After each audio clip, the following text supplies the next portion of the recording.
day. I'm headed over to face-to-face workplace, where we keep our faith in God and get this knowledge and wisdom and overcome narcissism to live a life that's fulfilling. I'm a child of God, don't take my kindness for weakness. I'm saved, not soft, cause my strength comes from Jesus. God turns your pain into purpose. At faith-based workplace, we trample over scorpions and serpents. Faith-based workplace. Faith-based workplace. Hey, how y'all doing? Welcome. This is my beautiful wife, Shannon Savoy. You already know me, Solomon Savoy. Shannon actually just finished a live not too long ago. She just was live on YouTube. What you talking about? The fast. She's talking about the fast. We fast and we have 3 hours left to go on the fast. We're doing a 3-day fast. She do it every month, the first, second, and third of the month, 3 days from 6 a.m. to 6 p.m. No food, just drinking water, fasting, praying, reading your Bible, getting a closer relationship with God. You can exercise. You can do a bunch of things in 12 hours. So, however you want to do that. So this topic right here, I was gonna do an upload, but we're doing an upload instead of doing a live. So we're gonna do this today. So this gonna be, I guess, premiered or something tonight, or however I'm gonna do that. But anyway, again, let me put the thumbnail right back up there again. I just created this thumbnail, matter of fact. Never go back to the narcissist. Never look back. As you see, I have Shannon on the side, Narc Free Living. Y'all make sure y'all subscribe to her channel, Narc Free Living LLC, on all platforms, and then Faith-Based Workplace, which is me. So yeah, we're gonna discuss a little bit. It's gonna be a quick video about what happens when you go back to the narcissist and why you probably shouldn't go back to the narcissist, and why when you leave you might want to stay gone and don't go back. And it doesn't matter, before we even get started, it doesn't matter if the narcissist is your mother or your spouse or whatever. You probably, once you gone and you made the decision to leave, you probably should stay gone. Stay gone. What you think? Stay gone. Yeah, stay gone. Stay gone. All right, let's get into this one. So let me put up real quick all Shannon information: www.narcfreeliving.com, Instagram, Facebook, TikTok, everything. Same thing with me. You want to check us out? We both real estate agents right now, so we've been celebrating different stuff. So we signed on with a new broker. That was this week, right? Yeah, this week, Monday. We signed on with a new broker, so we're excited about that. We're about to start that journey and do that. So you're gonna be seeing us posting homes and stuff, not on here on Facebook on this channel, but on other social media. You follow us on social media. All right, let's get into this one. Oh, and thank you to all the VIPs. I'll put it up there. If you're a VIP and you're part of the channel, thank you for being a VIP. If you want to join, you can join by clicking this link right here. You can join the channel. All right. So what happens when you return to the narcissist? What do you think happens when you return to the narcissist? I always look at things like on different levels. So spiritually, the Bible tells you what happens when you return to vomit. The Bible says only a fool returns to a folly, only a dog returns to vomit.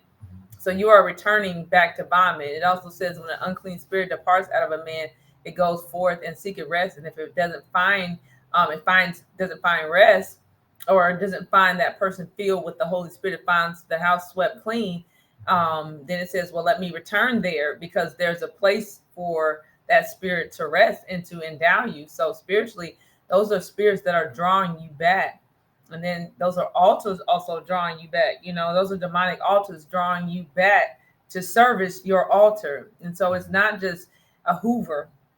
I always say people can get healed if they really understand what they're returning to. So spiritually, it's you returning to demons. Right. So you might not want to return. And it's just a bunch of stuff. You made a decision to leave. You left for a reason. So think about that before you even return. Yeah. And I get it. We always get asked the question, does a narcissist change? Yeah, they do, for the worse. Right. And they go tell you a lot of good things to get you back in the system, but that's all part of, we're going to talk about some of this stuff, trauma bonding and stuff like that. So nah, don't return back to something that you left, especially if you're going through physical abuse, mental abuse, emotional abuse, financial abuse. You gonna go back to that again? Like she said, it's gonna be worse than what it was the first time, like way worse. And you're gonna be wishing you never went back. So, right. I don't even know why I got this in. What's this? Oh, that's just what I read. Oh, yeah. What? Yeah. when an unclean man goes back, or unclean spirit is actually what it should say. Right. So let's move along. So we're going into trauma bonding. Excuse me. We're going to trauma bonding. Sorry. You okay? Where's your water? I don't know. I left my thing in the car. Drink some water. Okay, so while he getting himself together, so we know trauma bonding, that's a big reason why people go back, because the trauma bond isn't broken. You know, when that narcissist comes in and tells us like sob stories, you know, all kind of things that pull on your heartstrings. And so there's a bond that you know comes into play because you're bonded over a trauma. They come in telling you a sob story, or it's your parent, or it's a child. I mean, you pulls on your heartstrings because we are empathetic. And so it's almost like Stockholm syndrome, where you worry more about someone else, not worry, but you're codependent and you're attached to this person even when it's to your detriment. That's a sign of Stockholm syndrome and a demonic soul tie. So trauma bonding, a demonic soul tie will pull you back if you allow it. What do you think? Right. And like you said, the trauma bond and the demonic soul tie, when you had a demonic soul tie with that person, I said this before, Shannon said this before as well. It's more than you just moving out of the house. It's more than you just moving to another state. A trauma bond and a demonic soul tie, or a spiritual soul tie, or even a sexual soul tie, and you want to go that route, it's going to be much harder. You wonder why you keep going back. How you always say that, going back for the P, or how would she say that? How would she say that when you're going back for the, you know, ain't no stuff that good to go back for it. So when you going back for those things, that's that trauma bond, that's that spiritual and sexual soul tie that you have. That's why you got to go through deliverance. That's why you got to really work on your healing, because the minute you get back in that person's presence, the one that you left, that trauma bond is like activated. That soul tie is activated. Not that it was deactivated. It was, you know, you're just off in the distance, but you get back in their presence, they're going to put everything they can on you. So that trauma bond is going to work against you, like really, like real talk. Yeah. So stay away. Yeah, it's Stockholm syndrome, where somebody is abusing you and you go back. That is a sign of a demonic soul tie, a trauma bond, Stockholm syndrome. Just think of people who had Stockholm syndrome. They went back. Like if they could go back, they would go back to a captor, to somebody who kidnapped them. Right. They fell in love with their captors. And we've seen that on TV before. I saw some true stories where the women, they wanted to go back. They was rescued, but they wanted to go back to their abuser. So it really does happen. Right. So next, using your emotions to guilt and shame you. Using your emotions to guilt and shame you. So basically, they just using your own. They're using you against yourselves. I mean, basically. So that's some brainwashing, evil, demonic manipulation, control, witchcraft, whatever you want to say, all together, balled up in one. Because they using everything that you love about them. They go use it against you, and they go guilt. They go shame you. You see mothers do it. We didn't talk about this before, where the mother would say something like, you know, I raised you, I did the best I can. I don't make it right. You know, if you let me go through abuse and you witness the abuse, whatever that looked like. So don't let them guilt and say, oh, you know, what happened if I die? What if I die? Right. What you talking about? But they say that all the time. What happened if I pass away? Yeah. Like we can't pass away. We're not robots and y'all humans. I mean, so don't let them guilt trip you. Well, that's your mama. You only got one. Okay, and if she evil, that's the mama that I'm not talking to. So what are you talking about? So what you think about that? No, that's good, because that's a reason why I stayed in a narcissistic family for so long, even in a marriage.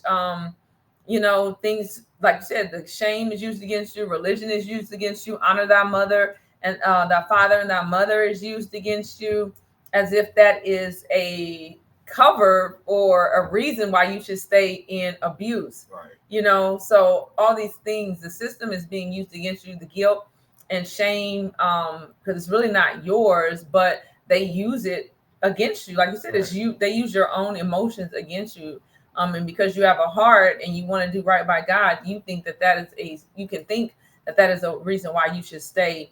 You know, taking care of them. You think that's a reason why you should go back. And no. What do you think about going back for the funeral? No.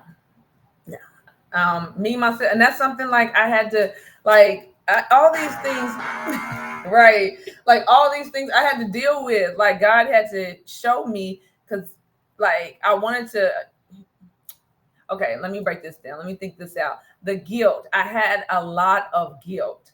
I carried a lot of guilt, and that was put on me because I absorbed the narcissist, their feelings instead of confronting that. I became one with guilt, and so I carried a lot of guilt. So that was something that I had to unpack, and God had to really deliver me from. Why did I feel guilty? Why did I feel that I should go back to a funeral of a person that has passed away if God has not given me clearance to go?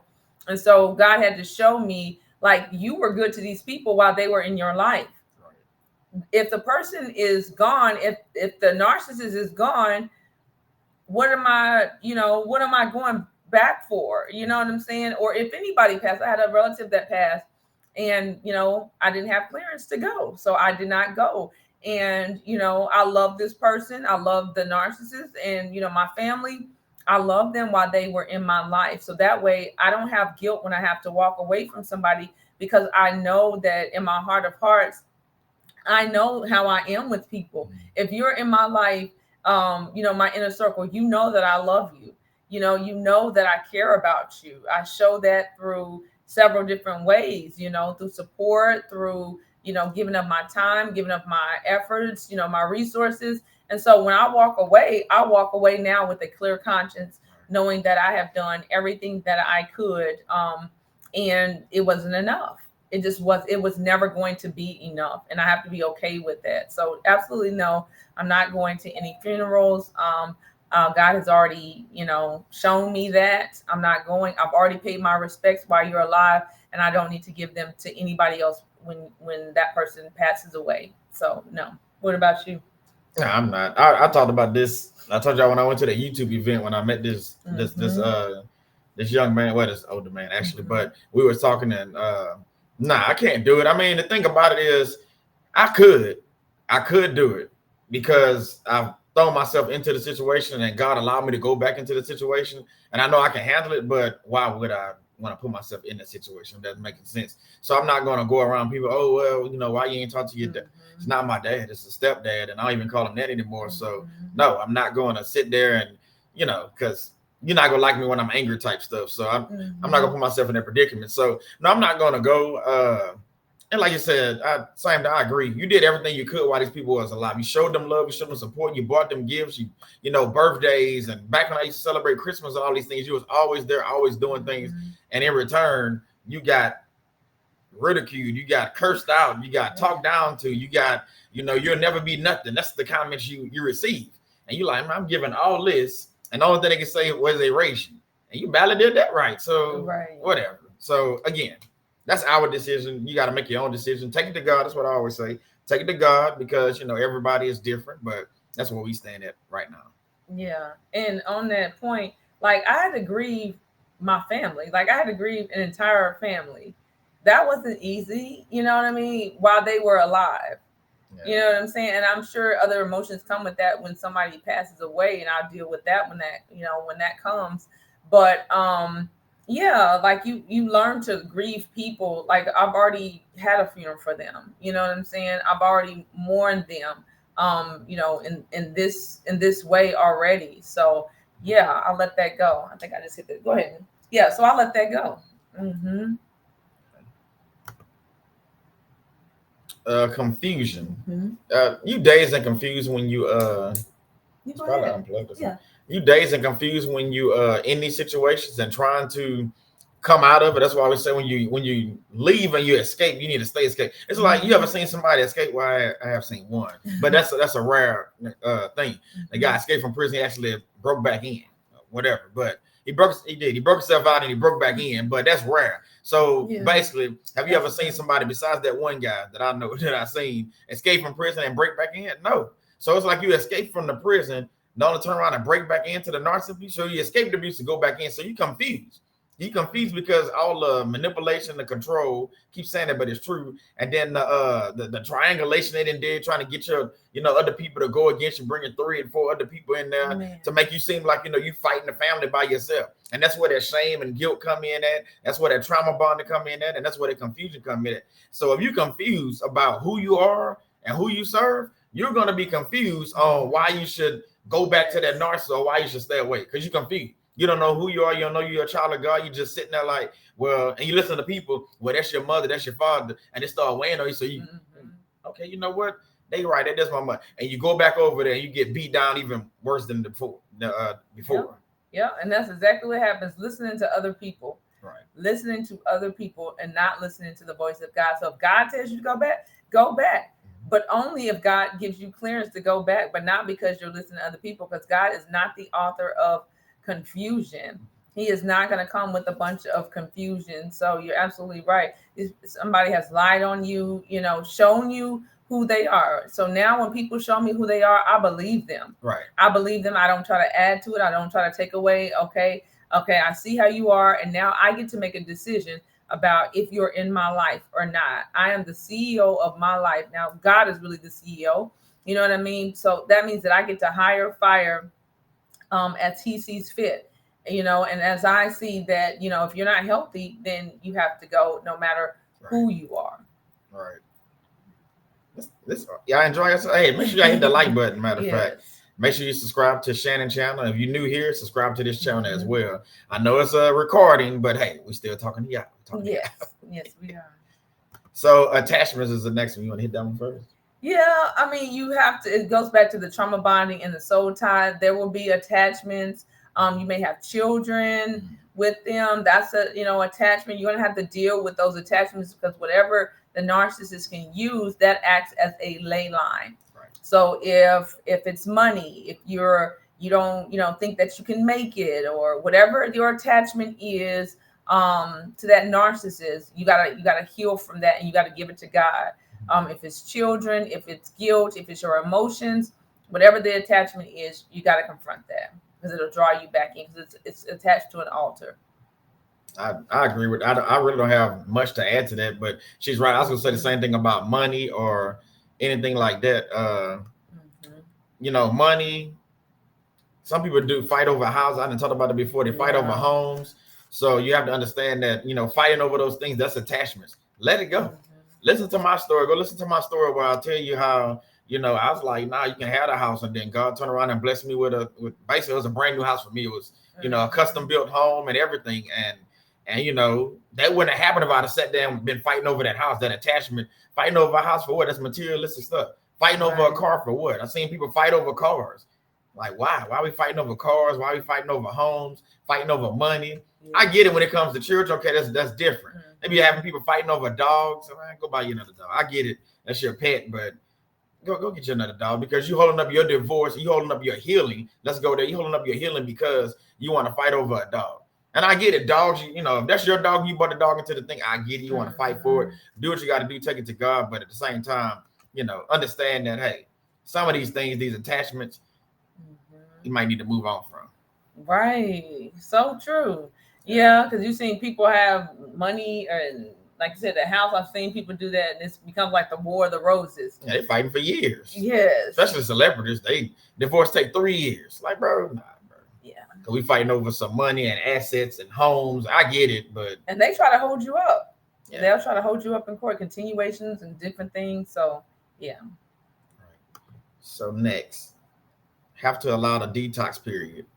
Yeah, I mean, because it is going to be a pulling away. Like there is going to be a time where you crave them, where you want them, where you're used to being around them, you're used to talking to them. They become, because they interweave themselves into every part of your life. So like your friends become their friends. Right. If it's a friend, your family becomes their family. They know how to get in good with your family. If it's your family, the family typically is gonna love the narcissist and not you. Yeah. You know what I'm saying? And so you have all these situations. If it's your children, sometimes your children will follow the narcissist. You know what I'm saying? So you have all these different situations. So, and it's gonna hurt. So you have to allow that time to, untangle. Like it's like an octopus spirit. You gotta allow them. Spider, they've gotten in every area of your life, your finances, your resources, your mind, your body, and so you're untangling all of that. And so it takes time. You have to allow your body and your mind time to heal from that. Right. And like she said, that detox or that wilderness stage or whatever, you have to go through that. You have to be able to process that season of hurting and healing is good for you. It is. I know you're hurting, but it's actually good for you. Because I mean, if you don't heal the hurt, I mean, what are you doing? You gonna be back what you're talking about. You're gonna be confused and you'll be going fight back for them attachments and going right back. So allow your body a time to process that stuff. Start getting back to who you are as a person and who you are as a child of God.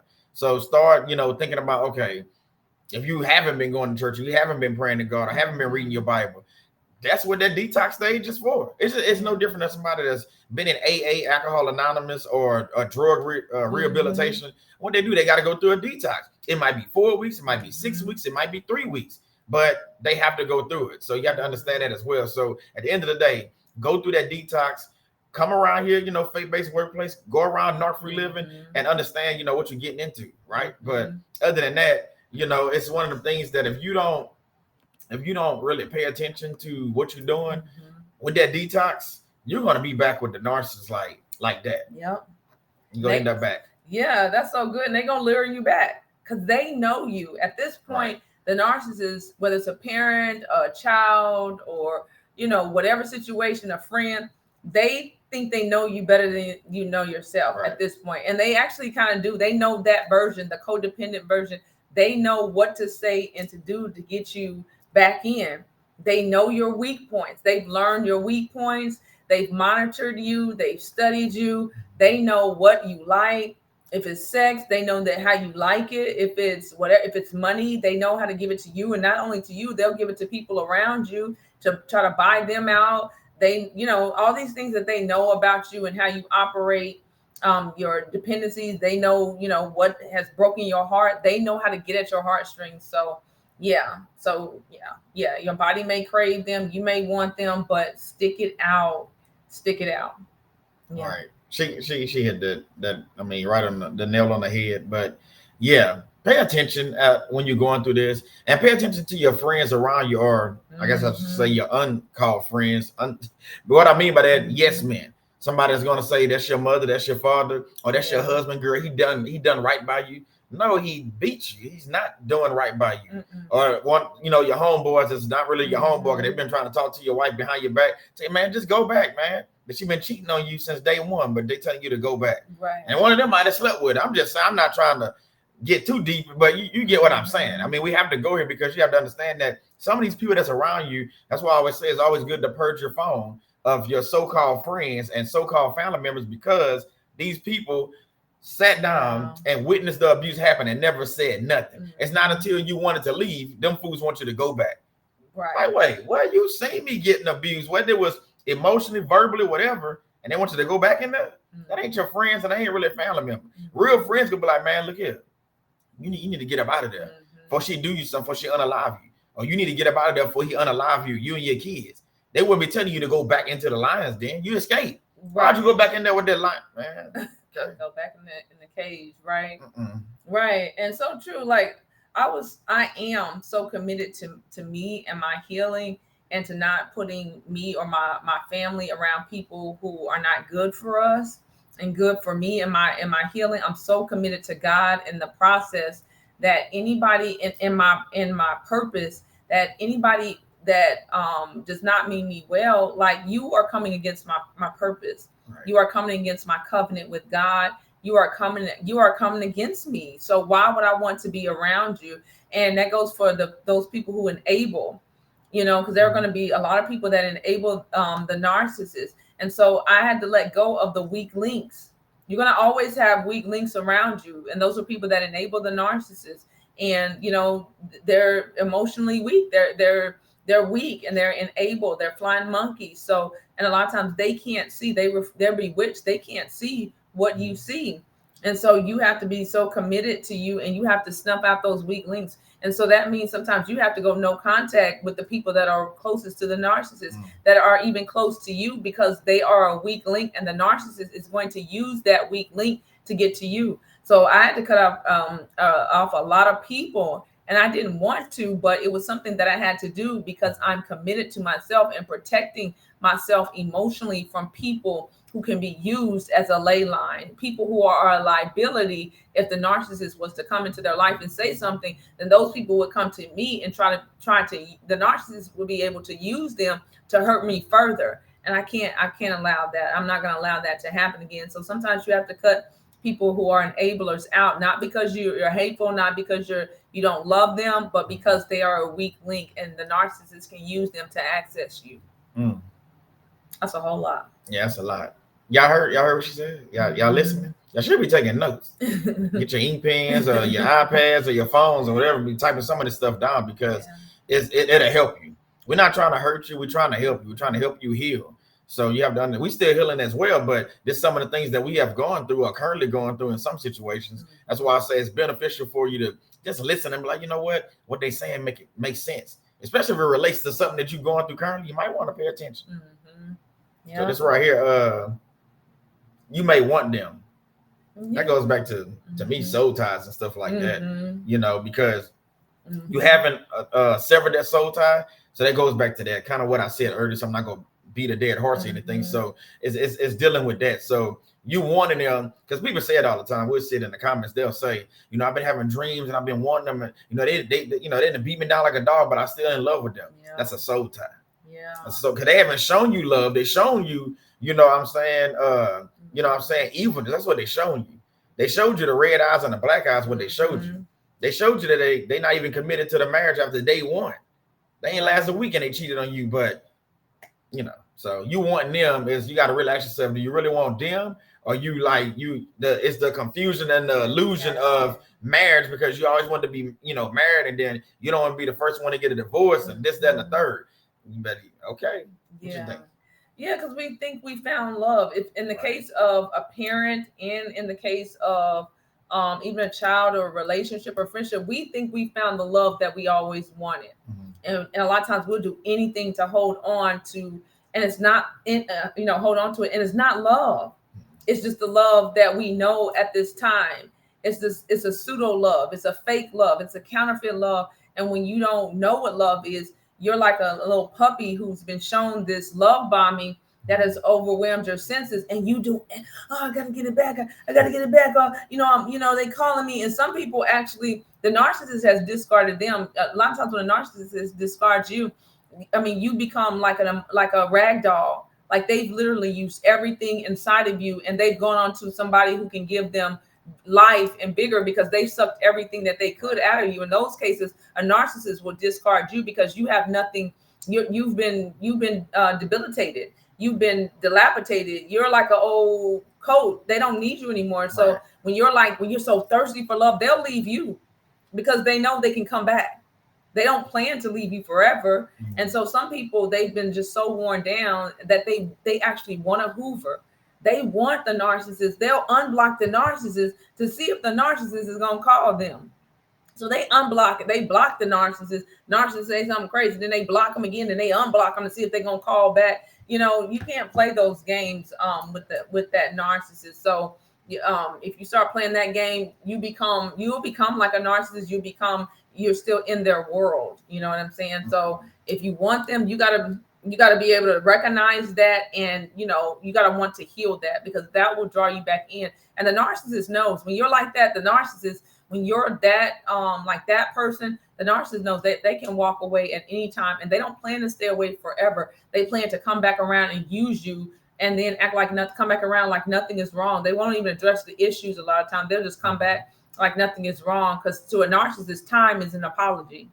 Right. So they'll come back around, call you like nothing happened, because they know that you want them. Right. So spiritually, Alta is summoning you back to service spiritually. What you think about that? Yeah. Like the Hoover, we hit on it a little earlier. When that Hoover comes, that is your altar returning or calling you back to service. In the spiritual realm, that altar is summoning you back. It's not just a Hoover. That person is sent on assignment. That's an assignment. And that on demon time. That person is calling you back to service the altar that has been resurrected. So when somebody is Hoover, that's that spirit trying to come back into their life. And that idol wants you, like I said, that altar wants you to give a semen sacrifice If you've been with them, that altar is summoning you back to service your idol. I don't know parts of it. Mm-mm. You gotta remember, this is spiritual warfare on every front. So when you're dealing with narcissists, and I get it, that's your mother, that's your father, that's your sister, brother, whomever, your best friend. But when you're dealing with somebody like that, that's energy vampires, that's willing to suck you dry, that's willing to throw you under the bus, that really, they don't love you. You know what I'm saying? They love what you can do for them, but they don't love you. You got to understand, this is bigger than just what you're seeing, you know, when you're looking at them face to face. This is a spiritual attack. So you have to, you know, arm up and really face this head on. And you're not by yourself. You're not by yourself. You have God that you can, you know what I'm saying, go to. So a lot of people always say, well, I'm alone. You're not alone. You're not alone because to me, now that I'm thinking about that, when you say you're alone, you're like speaking word curses over yourself. You're not alone. You have people like us that's dealing with this, but you have God you can go to, talk to 24/7. You know, so you gotta ask yourself, where's my real faith? Because if you have faith in God, you have faith that He'll bring you out of the situation that you just went through. Remember, He didn't give you the narcissist. He didn't provide them. He didn't serve them up on a silver platter and say, "Here, here go your guy. Here go your female." That's not what He did. Yeah. So go back to accountability in my eyes. That's good. Where we at?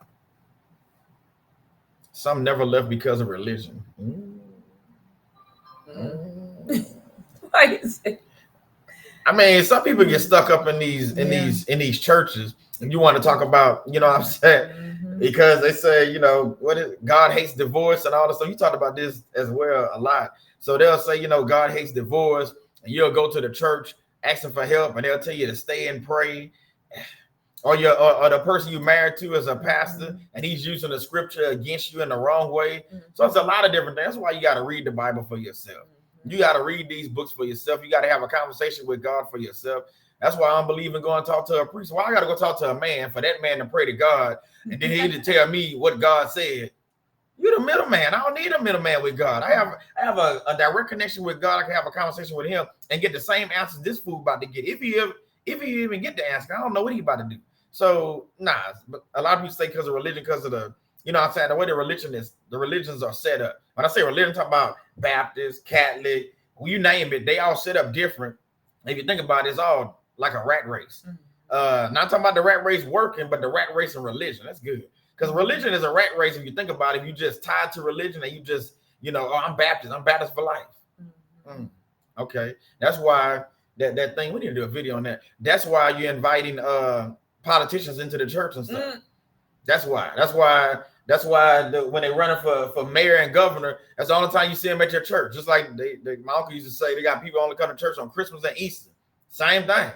You don't see them no other time of the year, but on Christmas, really on Easter, you see them. They got on their nice pink suits and stuff. Like, they got a whole family. I ain't seen them since last Easter. So it's the same thing. You stand for religion because religion will get you caught up saying you need to stay and pray, and that's your husband, that's your wife. God hate divorce, but you getting beat up every time you go in that house. You getting called out your name and all these different things. So don't stay for religion. Now, if God tell you to stay, which I don't see how He gonna tell you to stay in abuse, because God hate abuse. You know what I'm saying? Nah. Now, if God told you to stay for other reasons, like you're not getting abused and it's just something y'all working through, that's different. You know what I'm saying? You have a disagreement. I'm not talking about that. I'm talking about, you know, physical abuse and stuff like that. God not gonna tell you to stay in that. No, that, I mean, man, yeah, you hit that. Yeah, I mean, and I see it all the time on forums, right? And now when I see people like that, I just mark them. Like the other day I saw this lady that follows me, and well, I guess we're friends on Facebook, not friends, but you know, associates on Facebook. And she had reposted this page or something like that, and the person was saying, like, no matter what a person does, no matter what your spouse does, you stay there. She was like, you signed up for it. So you, like, essentially you made your bed. Right. And that's exactly what I did. I was like, oh, so you one of them. I mean, and she's one of those marriage permanence people. So so they think that no matter what, your spouse can be about to kill you. And that's what I realized, that people like that, going through domestic violence, people like that, they would rather have me dead.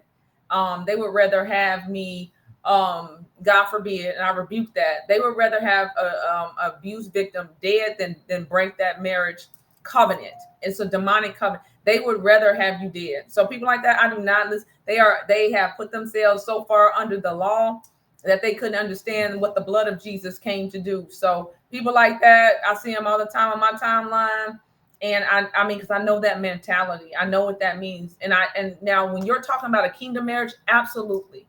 When you're talking about a kingdom marriage, that marriage that God put together, you know what I'm saying? Right. Let no man put asunder. You don't shellac for any old reason. You don't do that. You don't do that. But when it's a marriage, that the enemy put together, because Satan puts together marriages, and you have to know, because you're going to see these people, and you have to know that, God doesn't want you abused. So you have to know that. Okay. Cultural norms. You want to hit that one first? Yeah. So you got religion, you got all these different systems, right? You got all these different systems. We just follow Christ. Just follow Christ. Just follow the ways of Christ. You will be okay. But culture also, I see people with cultural norms with like parents. This is big in African culture. It's big in every culture, but Africans and I'm talking about the whole continent. All right. Because I see it in different countries and everything. I see it with Nigerians. I see it with all different, cultures, Hindu cultures, Indians, all of them, right? Where the parent is God. The parent is God. The parent is God. The parents set themselves up as demigods. So, even in old age, like these people really fear their parents. They fear their parents more than they fear God. So if the parents said that they're going to be a doctor, by God, you're going to be a doctor. I don't care what God called you to ministry. You're going to be a doctor. You're going to be a doctor. You see in other cultures, they doctors or, whatever. And if you're going into ministry, I don't want ministry. No, you better make this family some money. Children are here to serve the parents in a lot of these cultures. And I've seen it in Jamaican cultures and not just Black cultures. I've seen it in a lot of different cultures where the mother in particular, or the father, the patriarch or the matriarch, in Black households, a lot of it is a matriarch, is, the head Jezebel. In a lot of other cultures, the patriarch is the man, like whatever if he say you gonna lick this shoe, you gonna lick, something crazy. That's just how it goes. So if they feel like children are meant to serve them, once you have children and you take care of them for 18 years now, you owe them the rest of your life. And that's just it. So even if they demonic, even if they witches and warlocks, by cultural standards, you listen, I don't care. When that narcissist becomes, you still gonna wipe their butt, you still gonna take care of them, you gonna send money back home. So people send them money back home to narcissists, thinking that they have to take care of people. Now these people had their whole entire lives to prepare financially, but no, their children are their meal tickets. Their children are their way to provide. Because now, if especially in Black culture, if you leave African American culture, if the husband leave or the man leave, the boy is the man of you're the man of the house now. And so now you grow up with men who are emasculated by their mothers, and they don't have a good example. Not all of it's like that, you know what I'm saying? There are different substances, but I'm just talking about a few. So you can just see how cultural norms just dictate that children are to be seen and not heard. And they listen, if your parent, no matter what God say, it's what your parent says. The parent has set themselves up as a demigod in their child's life. What y'all think about that? Comment below what you think about that, because we see it all the time, especially when you're talking about the matriarch and all that with the mothers. Yeah, that was my family. You better not cross her. You say anything, and then Shannon was talking about this the other day. The thing about cultural norms that I don't like is when you stand up for yourself. I didn't say disrespect. When you stand up for yourself, because they cursing you out or saying whatever, or you have a disagreement, all of a sudden it's the other D. You being disrespectful. How is that possible? I'm an adult man. You can't just come at me. So I get it. You my mother or father. You can't just come at me sideways and talk to me any kind of way just because you brought me into this world, like they always say. I brought you into this world. I'll take you out. Okay. That's another subject matter. But yeah, so these cultures, you know what I'm saying? It's not just black, it's not just white, it's just different cultures. A lot of them say stuff like that, you know what I'm saying? They think because they raise you, like I said that earlier, even though they ain't raised right, but they think because they raise you that you just gotta do whatever they say and take care of them until they going on. Nah, man, miss me with that. Nah. And I heard now she's Looney Tunes. I heard Tokyo Tony, Black China's mama, right? I'm just using this as an example. She was on a TikTok and it said, she said, I don't care if I sold Joe, you know how she speak, just vulgar. She's like, I don't care if your mama sold Joe P-U, she said P-U-S, that's why I'm sorry, God, but that's what she said. She said, I don't care if your mama had you out there basically on the stroll, that's still your mama. I don't care what your mama did. You listen, you supposed to sit there and take it. Basically, that's what she was saying. Now, just think about it. She said, I don't care if your mama sold you into slavery, into bondage, into becoming your pimp. That's your mama. And a lot of people think like that. Yeah, they think like that. Yeah, it is. It is biologically, but spiritually, listen, God said, when your mother and father forsake you, I will take you in. So miss me with that. That's my mama. And then to them, you're still 12. You're still the child. They don't see you as an adult. They see you as an extension of themselves. So they want to keep you. They emasculate you. They parentify you. They make you stay in a child's place. So if you have a difference of opinion, that's seen as disrespect. And you could be very respectful, but it's still disrespect because they really don't respect you in the first place. Respect is a one-way disrespect street. as soon as you stand up for yourself. As long as you're taking what they say, it's all good. As soon as you stand up for yourself and say, no, mama, no, I'm not doing that. Oh, you being disrespectful. I didn't raise you that. Hold on now. You raised me to be a man. You raised her to be a woman. So that's what we're doing right now. We standing on business. Yeah. But it's godly business. And they don't like that. And it's weird to me, some of these parents, because they'll talk about God, they'll do them little posts with the little roses and flowers and stuff, and always putting these Bible verses up there. They at church 24/7. They in the choir, the youth choir. I don't know how they in the youth choir. They ain't youth no more, but they in the youth choir. They in the drill team. You know, they go out there and do the stepping and stuff. Like, you in the drill team for teenagers? But anyway, they do that too. They on the deaconess board. They on the prayer board. They on the usher board. They on all the boards. They on the building fund. I already talked about that. The building fund been building for 40 years. We ain't built nothing yet. But anyway, they on all these different things. And they all about God. They always walk around their Bible, got their little hats on and stuff. But the minute you stand up for yourself, you go see that mask slip. Then you talking about narcissist. You go see that mask slip. They go curse you out. Be like, my mama didn't curse me out. I ain't say you curse her out. You just say, oh, mama, I'm not doing that. Oh, you just disrespectful. Just go off. It's not disrespectful. It's standing up for yourself. And you shouldn't allow that even from a parent. That's cursing you. Yeah. There is nobody. God doesn't talk to me that way. God does not talk to me that way. Why would I allow? Let me clear my throat.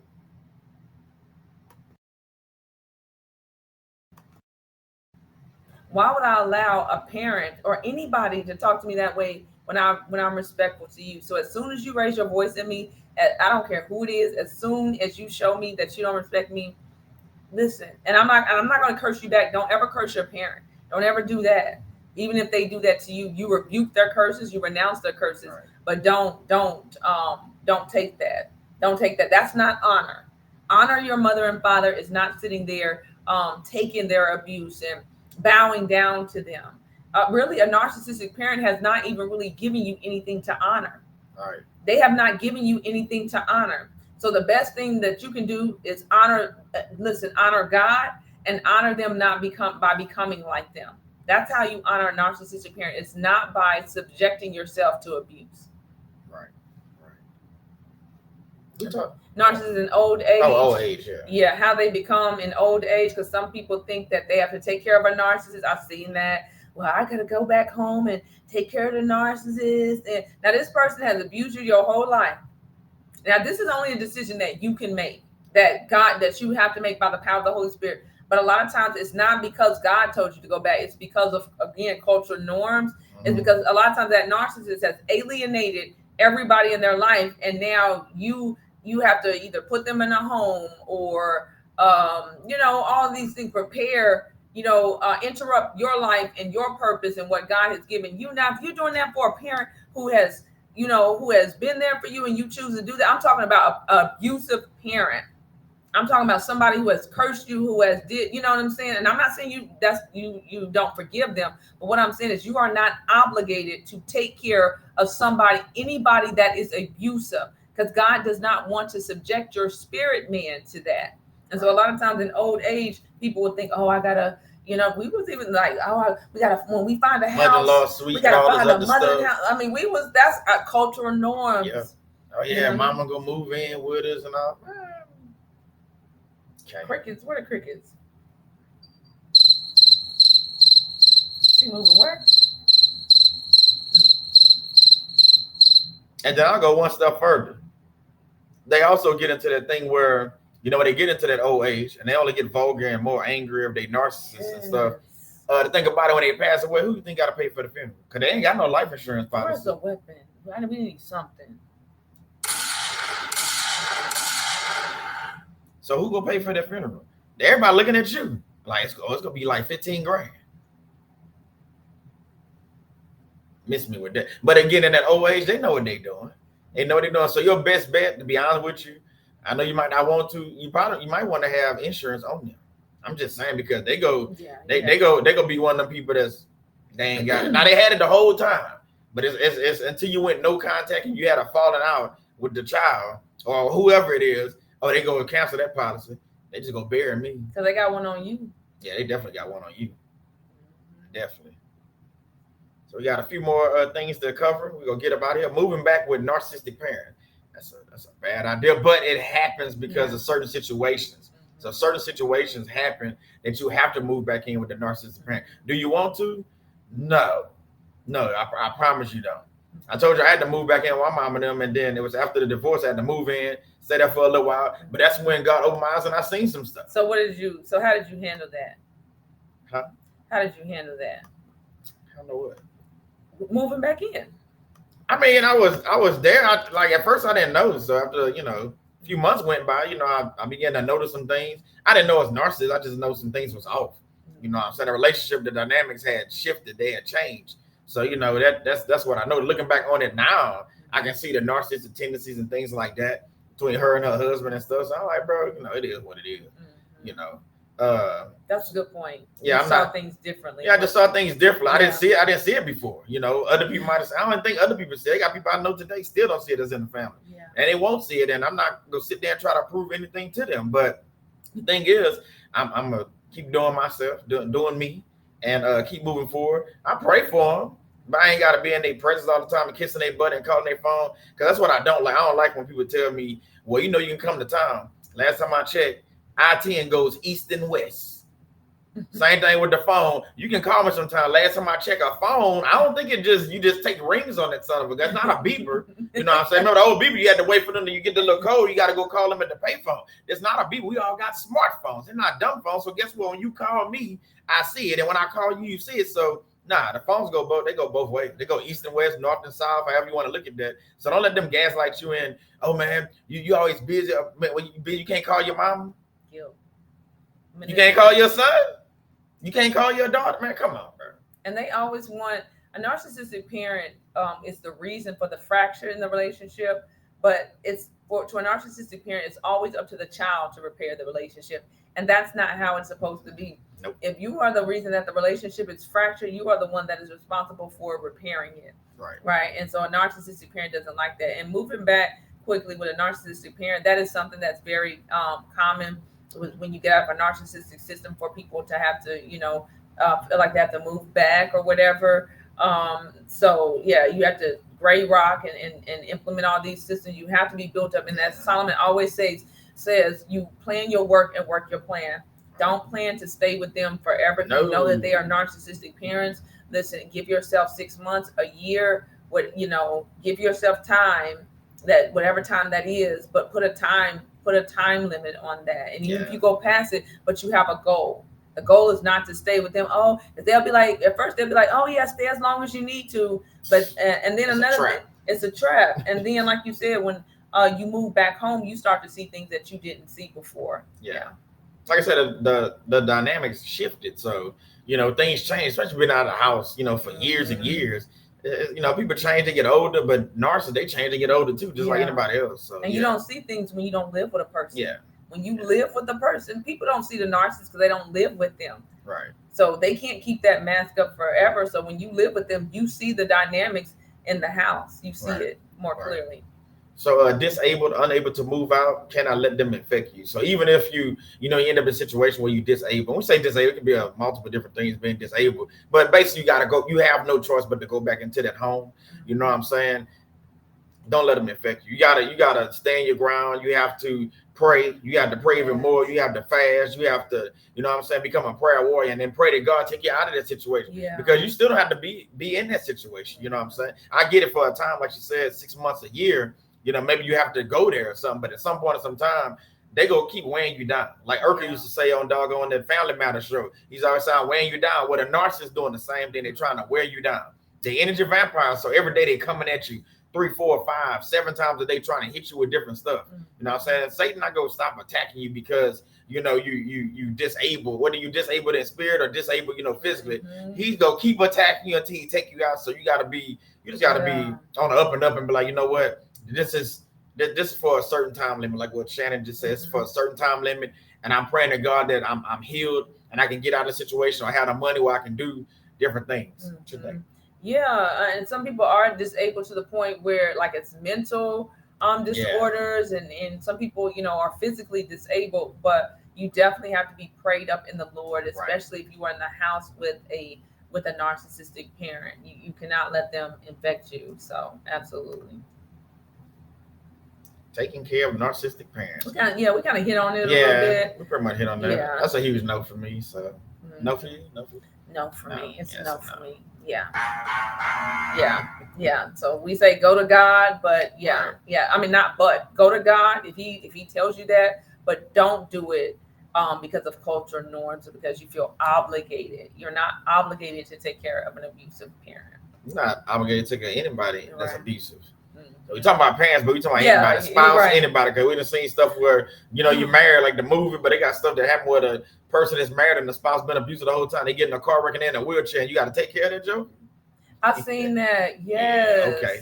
Yes. And now, they feel guilt again. It goes. You see how the narcissist will use your emotions. So people have gone. They feel like the narcissist. They feel obligated to take care of the narcissist. They were on their way out and something happened with that narcissist, and now they feel like they have to take care of them. Don't do it. Almost done. We're almost done. It may seem like a good thing because of societal norms, but is it a God thing? Go ahead, wifey. Yeah, that sentence says it all. Yeah.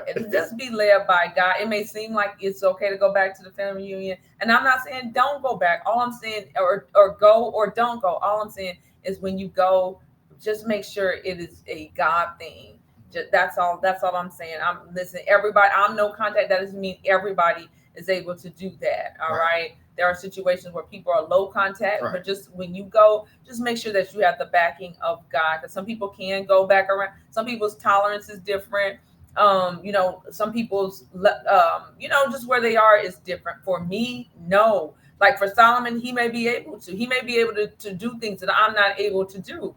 So he has to do what he can do and what God has allowed him to do. And I have to do what God allows me to do, and that's it. And I respect him. He respects me. I respect that. If you can't do that, or if you can't, whatever it is, just make sure that it's a God thing. Right. At the end of the day, this is about you and your life and how you want to live your life. What's your legacy? What you want to be? You want to be known that, hey, that's the child that went back to their abusive mother and look what happened. Yeah. You know what I'm saying? So you gotta look at everything. You can't let, like you said, family reunions and Christmas celebration, which you shouldn't be celebrating pagan holidays anyway. But they try to, use that against you. Oh, we'll never see you come around. Come on over for Thanksgiving. Nah, I'm good. I'm good on buying turkey. We did our first turkey at the house last year. Well, not the first turkey, but the turkey that I injected with some Cajun stuff. It came out just delicious. So every year I'm gonna do the same. We start our own. So you gotta start your own tradition. Stop doing all the family traditions all the time. Not saying you can't do that or you shouldn't do that, but sometimes you go dealing with narcissist abuse, you might want to start your own tradition because you doing what they doing might not be the best idea. I'm just saying. So forget about the family reunion, because You want to the family unit to do what? Because you know how many people gonna be telling you that's your mama, that's your daddy, that's your sister. Come on, now go talk to you. And you know what is gonna happen? You gonna end up, they gonna hit you so many times. You gonna end up going over there talking to that person. And you know what they gonna do? They gonna curse you out in front of everybody. Or they're gonna make you mad, and you gonna be like, I knew I shouldn't have went there. You gonna be hurt. That's the worst. Like, I knew I shouldn't have went over there. And everybody gonna see you get hurt. And guess what? They still not gonna say nothing. Nope. Your own family members still not gonna say anything. Nope. And you gonna just be like, man, I shouldn't have. So you gonna go back home crying, driving home, beating yourself up. I know I shouldn't have went. And that's why I'm like so adamant about that, because I see that all the time. I'm like, now that person has set back their healing. They're going into it like a tailspin, because now they're hard on themselves because they saw the signs, and they thought because they knew the 5 ways and the 10 signs of a narcissist that they could go back in, to dance with the devil. They could go back into the lion's den. And so now they have a bunch of regrets because they shouldn't have been back in the first place. Now they're beating themselves up and so it can I've seen people go and never get back. I've seen people go into, like you said earlier, go back in, and everybody doesn't make it out. Last one of the day. Order my steps. Yeah, and I think we kind of already hit on this. Like, whatever you do, just allow God to order your steps. Yes. Like, I went back to my hometown earlier this year, and I've told a couple of people this story. And I don't know if I mentioned on your live stream one time, but God enabled me to go back when a close friend died, right? And I went back only with the backing of God. Now, that was a friend's funeral. It was not my relatives or anything like that, but a family member was there. And when I tell you, God covered me on every side, so much so that I didn't even see that person, but they had to see me glow up. Right. They had to see me. They had to see me eat. They had to, when God says he will make a table in the presence of your enemies, it is so true. But if I would have went back, do you know what? Listen, without the backing of God, just think of what we do. And to go back into the enemy's territory without the Ark of the Covenant.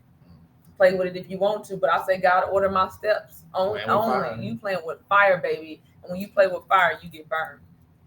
Amen. What y'all think about this? Go ahead. Go ahead. Put some ones in the chat or some flames in the chat if you enjoyed this conversation. This was good. So we wanted to get in and deliver this message because we about to get on the road. So I couldn't do a live, but we got this recording. So I'm about to get off here so I can download it right quick and schedule it. So got about an hour or whatever. It's 4:00. So it is going to drop today. So, but we appreciate y'all taking y'all time just to listen to this. Make sure you thumb it up. Make sure you subscribe, not only to Faith-Based Workplace, but also to Narc Free Living. And what you have coming up Monday and everything or whatever. What do I have? The live stream. That's going to be a good conversation. I forgot what it's on, but it's going to be good. All right. So the live stream, let me pull it up right quick so I can see, because I know it's going to be good. Narcissist, witchcraft, and sacrifices. Were you a sacrifice? So we're going to go deeper and it plays right into this message. So the sacrifices that people have been, altars that people have been sacrificed. And if you're not careful, the enemy will have you go back into an altar and become a sacrifice on another level. So that we're going to hit on that. So it goes right into this message. So Monday at 6 p.m. CST, and then join us in Chainbreaker University. Follow me on YouTube and on Instagram so that you can see when the registration for that is open. So yeah, thank you for having me. Thank you. Did y'all enjoy this conversation? What about it? I want to say, what about, like, what stood out? All the points that were made. Is there something that you're struggling with? Is there something that you need clarity on? Is there something, that you wish we would have covered? Just anything. And if you enjoyed the conversation, definitely leave a comment in the comment section and in the live stream if you're here with us. And those who watch the replay, let us know what you think. Right. And then also go follow, if you don't mind, go follow our Instagram on the real estate side. If you're not following Faith-Based Workplace or Narc Free Living, you're missing out. But go follow our real estate because you're going to start seeing some different, nothing to do with narcissist abuse. It's going to be about homes. It's going to be about, what else is going to be about? But some beautiful stuff you go see. You're going to see some homes. You're going to see, you're going to see all kind of different things. But you're going to be able to watch this worldwide. So you want to see some beautiful homes, some big, we're going to be looking at some $1 million properties and everything. So we're going to be doing videos. So go subscribe to our Instagram. Mine is, what is mine? Mine is Realtor Solomon Savoy. And what's yours? Shannon Savoy Real Estate on YouTube, Facebook, and Instagram. So I don't have a lot of content, but follow me now because I'm going to be loading up here soon. Yeah, so go follow us again on the real estate side. And we, yeah. So thank you for being here and doing it. Cause she just was live. So she came in and hit another one. So she did two in one day. But we appreciate y'all. We appreciate y'all support. We appreciate y'all prayers. Like I say, subscribe to the channel, follow the channel, turn on your notifications, hit that bell and turn on all notifications. And then that way, whenever I go live, and I've been doing a lot of lives the last couple of weeks. It's been a little short lives and everybody been liking them. So I'm gonna keep doing them here on YouTube. So check them out. You never know. I'm gonna try to plan something, but sometimes I don't plan. I just like, God, give me a minute. Let me go do it. So we appreciate your time. Like it, share it, comment, subscribe to Narc Free Living. And hey, we'll see y'all next time. God bless. Bye, y'all. That was good.